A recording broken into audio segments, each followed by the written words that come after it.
The girl drank deeply from the filthy water in the ditch, ignoring the waste floating in the river. She struggled to lift her injured legs and stumbled back to her hiding spot in the mountain gorge. She never imagined that one bad habit would lead to such a fate, but at that moment, she knew clearly. To survive in this desolate forest, being hunted by a psychopath, she had to stay strong. A few hours earlier, a girl named Zoe had been driving alone, heading to a nearby city for a job interview.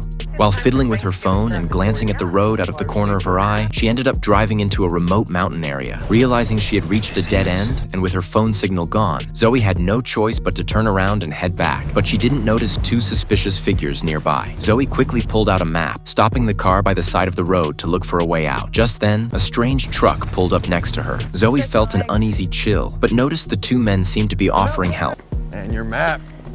The bearded man told Zoe that she was at the boundary between two cities and that the roads were complicated, even confusing for the locals. He suggested she rest at their house and they'd take her out later. But Zoe, not wanting to burden anyone, politely declined. Unexpectedly, the bearded man suddenly stepped forward and snatched her map. Zoe immediately sensed something was wrong and quickly turned to head back to her car. But before she could get there, Daylight.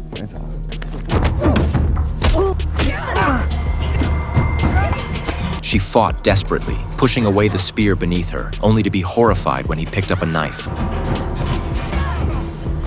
Zoe gritted her teeth against the pain and ran with all her might into the overgrown forest. She couldn't afford to slow down. She knew that if she was caught, the consequences would be unimaginable. Zoe quickly hid behind a large rock, with the two men still in pursuit. When they hadn't caught up yet, she hurriedly tore off her shirt and used it as a tourniquet to stop the bleeding from her leg. In a moment of desperation, she used a stone to distract them and then fled in the opposite direction. As night began to fall, Zoe reached a foul-smelling ditch. She quickly tied her hair up and, gritting her teeth against the stench, drank the contaminated water. She knew she had to rehydrate to survive. Constantly reminding herself to stay brave, she found a small crevice in the rocks to shelter from the wind and curled up, trying to survive the long, dark night.